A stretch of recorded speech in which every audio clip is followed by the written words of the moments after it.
Alright guys, a quick one. Here, I'll detail how to soft reset Samsung phone. So if at the end of this you found this often informative, please don't forget to like and then subscribe. Mark you, there are two ways you can follow to soft reset your Samsung Galaxy phone. You can either press the volume down button and then the power button together to soft reset your Samsung Galaxy device, or press the side button and then choose restart. In this case, let's go with in the case where your Samsung phone screen is not responding, but then your phone screen freezes. So press the volume down button and then the side button together for like 5 seconds. So you need to press the two together. Just keep pressing together until your phone screen goes off.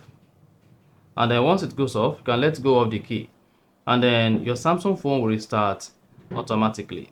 And now once your Samsung phone restarts, then this is going to fix all the glitches, all the freezes, or whatever that is happening with your Samsung phone that makes it not to respond. So press the volume down button and then the side button together like 5 seconds. After about 5 seconds, your Samsung Galaxy phone will vibrate and it's going to restart. And then once the restart cycle completes, that is a soft reset on Samsung Galaxy device. And that's it.